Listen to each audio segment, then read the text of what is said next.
O porão fechado. Uma noite qualquer em Montana, no final dos anos 50, um menino de 8 anos ouve alguém arrastando a mesa da cozinha sobre sua cabeça. Depois, o baque seco da alçapão se fechando. Lá embaixo não tem luz. Não tem janela. Só um catre e o barulho de ratos se movendo entre as paredes. Lá em cima, sua mãe serve mais uma dose e apaga a lâmpada da cozinha. Para Clarnell Strandberg, esse ritual tem uma lógica simples. Seu filho Edmund poderia machucar as irmãs. Então ela o tranca embaixo do chão da própria casa toda noite, como quem guarda algo que não quer usar, mas também não quer jogar fora. Edmund Emil Kemper III tinha quociente intelectual de 145 e aos 15 anos já media 1,93 m. A mãe zombava do seu tamanho. Dizia que ele era um inútil. Repetia, com a constância de uma torneira pingando, que nenhuma mulher jamais ia querer. Que dava nojo. Que era invisível. Aos 14 anos, Kemper fugiu para a Califórnia para morar com o pai. O pai o recebeu, olhou de cima a baixo e mandou para a casa dos avós. Não queria ele perto da nova família. Os avós também não sabiam o que fazer. Numa tarde de agosto de 1964, Kemper, com 15 anos, pegou um rifle calibre 22 e matou a avó com um tiro na cabeça. Quando o avô voltou do campo, o matou também. Ligou para a mãe para contar.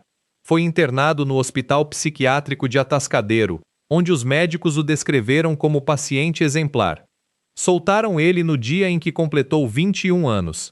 E o devolveram, contra a recomendação dos próprios psiquiatras, para morar com Clarnell. O que se seguiu foram 3 anos de convivência explosiva. Mas o que ninguém via era o que Kemper fazia quando saía de casa.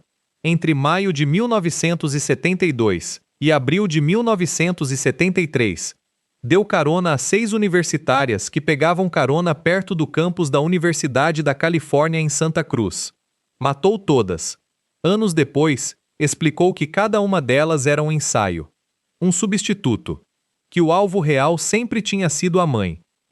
Em 20 de abril de 1973, Kemper entrou no quarto de Clarnell, enquanto ela dormia, e a matou com um martelo.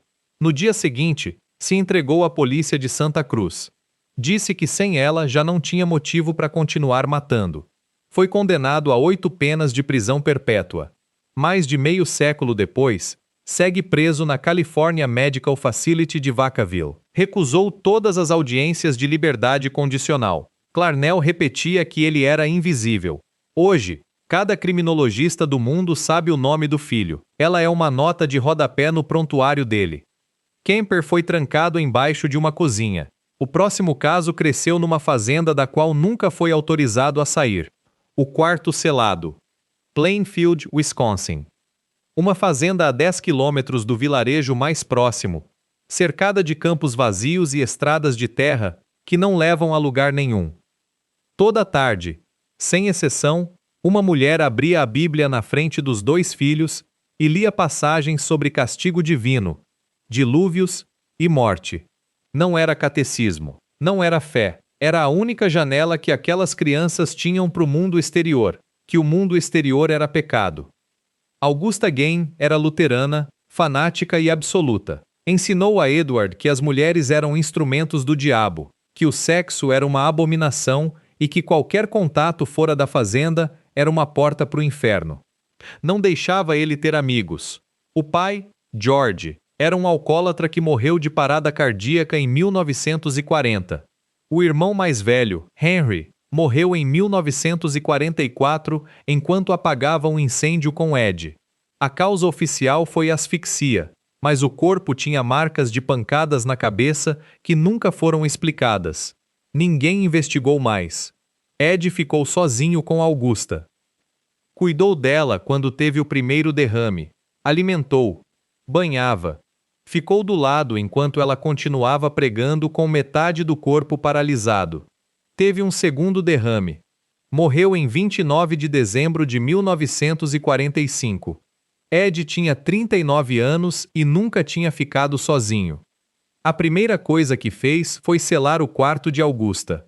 Deixou tudo exatamente como estava. A cama feita, a Bíblia na mesinha. O resto da casa foi apodrecendo, mas aquele quarto ficou intacto.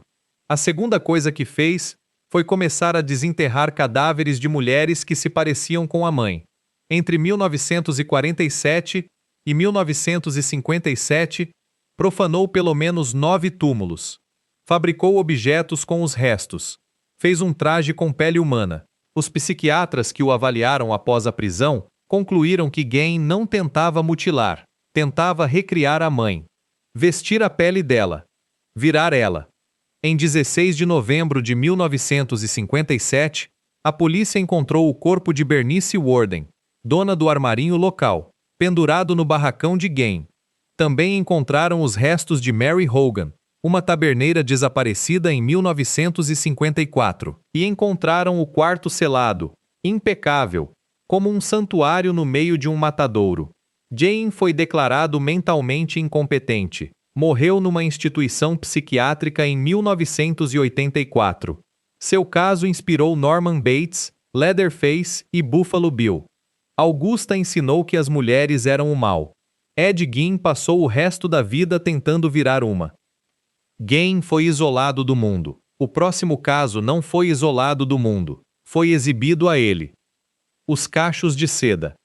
Blacksburg, Virgínia, 1943. Um menino de 7 anos atravessa a porta da escola com um vestido de menina, cachos postiços colados no cabelo e os pés descalços. Não é fantasia de carnaval. Não é castigo pontual. É o que a mãe decidiu que ele usaria hoje, e amanhã, e depois de amanhã. Viola Dixon Lucas era prostituta e alcoólatra. E tinha um jeito muito particular de criar o filho caçula, Henry Lee Lucas. Humilhá-lo da maneira mais visível e mais constante possível. Viola não se limitou a vesti-lo de menina. Atirou numa mula que um conhecido deu de presente para o menino. O espancou com uma tábua de madeira até deixá-lo em coma por 3 dias, quando ele aceitou um par de sapatos da escola. Sentava ele no quarto enquanto ela atendia os clientes, com a porta aberta, para ele olhar. O pai de Henry, Anderson, era um alcoólatra que havia perdido as 2 pernas num acidente ferroviário e se arrastava pela casa num carrinho improvisado. Segundo alguns relatos, uma noite Anderson se deixou cair na neve e não voltou a se levantar. Preferiu morrer de frio a passar mais uma noite sob o mesmo teto que Viola. Henry cresceu sem uma única referência que não fosse dor. Aos 13 anos torturava animais. Aos 15, segundo confissão posterior, matou uma jovem perto de Lynchburg, Virgínia. Ninguém investigou na época. Aos 23, morava com a irmã em Tecumseh, Michigan, tentando montar algo que parecesse uma vida normal. Então Viola apareceu.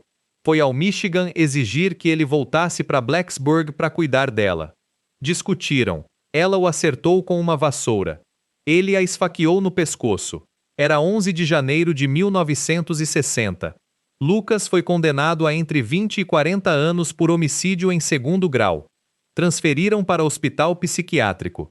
Soltaram em 1970 por superlotação. Não se reabilitou. Seguiu uma vida itinerante de crimes que lhe rendeu 11 condenações por assassinato. Confessou mais de 600. Mas investigações do Dallas Times Herald e do promotor Vic Feazell provaram que a maioria era impossível. Sua sentença de morte foi a única comutada pelo governador George W. Bush em todo o mandato. Lucas morreu na prisão em 12 de março de 2001. Uma vez disse que a primeira coisa que lembrava da vida era um vestido que não era seu e um espelho em que não se reconhecia. Lucas ao menos teve uma mãe presente, mesmo que fosse um monstro com forma de gente. A próxima não teve nem isso. Se esse tipo de história te interessa e você não quer perder as próximas, já sabe qual botão apertar. O carro abandonado. Troy, Michigan, 1971. Uma menina de 15 anos sai de uma casa de maternidade em Detroit com as mãos vazias. Acabou de dar à luz. Não sabe quem é o pai ao certo. A mãe foi embora quando ela tinha 4 anos. Os avós, que a adotaram legalmente, são alcoólatras. Ela denunciou que o avô abusou dela física e sexualmente desde a infância. O bebê some no sistema de adoção. Quando volta para casa, o avô a expulsa. Seu novo lar é um carro abandonado no meio de um mato nos arredores da cidade.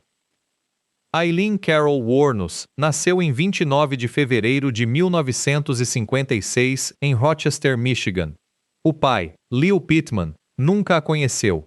Foi condenado à prisão perpétua por estuprar e matar uma menina de 7 anos. Se suicidou na cadeia. Eileen só soube quem era o pai anos depois. A mãe, Diane, tinha 16 anos quando a teve e se livrou dela antes dos 5. Sem casa, sem escola, sem um único adulto que a reclamasse, Wuornos sobreviveu pegando carona e se prostituindo pelas estradas de Michigan e depois da Flórida. Acumulou prisões por agressão, roubo à mão armada, porte ilegal de armas. A Flórida a absorveu sem fazer perguntas. Entre o final de 1989 e o final de 1990, Wuornos matou 7 homens no centro da Flórida. Todos eram clientes. Atirava neles, roubava e abandonava os carros na beira da estrada. Alegou legítima defesa em todos os casos, afirmando que cada um deles a havia agredido ou tentado violentar. Os tribunais acreditaram em apenas um caso. Foi condenada à morte em 6 julgamentos separados. Executada por injeção letal em 9 de outubro de 2002 na prisão estadual da Flórida. Cada adulto na vida de Eileen Wuornos desapareceu. Ela fez 7 desaparecerem. Wuornos cresceu sem ninguém. O próximo também cresceu sem ninguém. Mas converteu essa ausência em algo pior, uma família desenhada do seu jeito. O caneco de cerveja. Cincinnati, Ohio, 1934. Uma menina de 16 anos dá à luz num hospital público. Na certidão de nascimento escrevem, sem nome, Maddox. Não tem pai presente. Não tem plano. Não tem ninguém esperando do lado de fora com um cobertor e uma mamadeira. Charles Mills Manson chegou ao mundo como um erro administrativo. A mãe, Kathleen Maddox, era uma adolescente fugida de um lar religioso no Kentucky. Manson contou mais tarde que Kathleen o vendeu a uma garçonete sem filhos em troca de um caneco de cerveja, e que um tio teve que ir buscá-lo dias depois. Kathleen negou a história. O que ninguém nega é o que veio depois. Em 1939, quando Charles tinha 5 anos, Kathleen e o irmão foram condenados a 5 anos de prisão por assalto à mão armada num posto de gasolina em Charleston, Virgínia Ocidental. Charles foi mandado morar com os tios. Quando Kathleen saiu da prisão, tentou colocar o menino num orfanato. Não tinha vaga. Internaram na Gibault School for Boys, em Terre Haute, Indiana. Fugiu em 10 meses. Voltou para a mãe. Ela rejeitou. Aos 13 anos, Manson assaltou um armazém. Fecharam em outro reformatório. Fugiu. Pegaram. Fecharam de novo. Aos 16 anos tinha passado mais tempo atrás das grades do que fora delas. Ninguém ensinou a gostar de ninguém. Mas aprendeu a ler as pessoas como quem lê um mapa rodoviário, procurando o caminho mais curto para o que precisava. Em 21 de março de 1967, com 32 anos, Manson foi solto e chegou a São Francisco. Fez a única coisa que sabia fazer: construir do zero algo que parecesse uma família. Encontrou Mary Brunner, uma bibliotecária de 23 anos. Depois Lynette Fromm, uma adolescente fugida de casa. E depois dezenas de outros. Ofereceu a eles o que nunca teve: um lugar para pertencer. Só que dessa vez, ele colocava as regras. E as regras terminaram em Cielo Drive na noite de 8 de agosto de 1969, com 5 mortos, entre eles a atriz Sharon Tate. Manson foi condenado por conspiração nos assassinatos Tate LaBianca e nos de Gary Hinman e Donald Shea. Nunca matou com as próprias mãos. A sentença de morte foi comutada quando a Califórnia aboliu a pena capital. Morreu na prisão em 19 de novembro de 2017, aos 83 anos. A mãe, Kathleen, tinha dado a ele o sobrenome de um homem que não era o pai. Um sobrenome que viraria sinônimo de terror no mundo inteiro. Ela morreu em 1973, anônima, em Spokane, Washington. Cada caso até aqui tem um vilão claro. A mãe que humilha, a mãe que isola, a mãe que espanca, os avós que abusam, o sistema que olha para o lado. O último caso não tem vilão. E é isso que o torna o mais perturbador de todos. A casa vazia. Beth, Ohio, verão de 1978. Um rapaz de 18 anos está sozinho numa casa de subúrbio num bairro tranquilo. Não tem gritos, não tem pancadas, não tem Bíblia aberta na mesa nem vestido de menina no armário. Só silêncio. Jeffrey Lionel Dahmer nasceu em 21 de maio de 1960 em Milwaukee, Wisconsin. Os pais, Lionel e Joyce, não batiam nele. Não o trancavam, não o vestiam de nada. O que faziam era brigar. Brigar o tempo todo, com uma ferocidade que os vizinhos ouviam da calçada. Joyce sofria de depressão grave, ansiedade e dependência de medicamentos receitados. Passava temporadas internada. Lionel, químico de profissão, passava mais horas no laboratório do que em casa. Entre os dois, construíram um lar onde tudo estava no lugar e nada estava bem. Jeffrey não tinha amigos, não os procurava e ninguém o procurava. Desde a adolescência, colecionava ossos de animais e os dissecava no mato atrás de casa. Aos 13 anos começou a beber. Nessa mesma idade fantasiou em atacar um corredor do bairro com um taco de beisebol. O corredor não passou naquele dia. Quando Jeffrey tinha 18 anos, os pais se divorciaram. Joyce levou o irmão mais novo, David. Lionel foi embora com outra mulher. A casa ficou vazia. E nessa casa vazia, durante o verão de 1978, Jeffrey Dahmer cometeu o primeiro assassinato. Não houve um momento de ruptura. Não houve uma pancada que explique tudo. Não houve mãe que o trancasse num porão, nem avô que lesse o Apocalipse. Houve algo mais silencioso e mais difícil de apontar. Um acúmulo de ausências, emocionais, não físicas. Um pai que não estava. Uma mãe que não conseguia. E um moleque que colecionava ossos no mato e que ninguém olhou com atenção suficiente. O próprio Dahmer insistiu a vida toda que os pais não tiveram culpa. Se irritava quando alguém os apontava. O psiquiatra que o avaliou disse que os pais de Dahmer pareciam estar dentro do que se considera normal. E talvez isso seja o mais perturbador de tudo. Que o normal e o catastrófico podem estar separados por uma linha invisível. Jeffrey Dahmer matou 17 homens e jovens entre 1978 e 1991. Foi condenado a 15 penas de prisão perpétua consecutivas, o equivalente a 957 anos de prisão. Em 28 de novembro de 1994, outro detento o matou a pauladas num banheiro do Columbia Correctional Institution. O pai, Lionel, escreveu um livro anos depois. Numa das páginas, se perguntava se o potencial para o mal pode ser transmitido pelo sangue. Dahmer disse que os pais não tinham culpa. Talvez tivesse razão. Talvez isso seja o mais assustador de tudo, que às vezes não tem ninguém para apontar. Só uma casa vazia e um silêncio que ninguém escutou a tempo.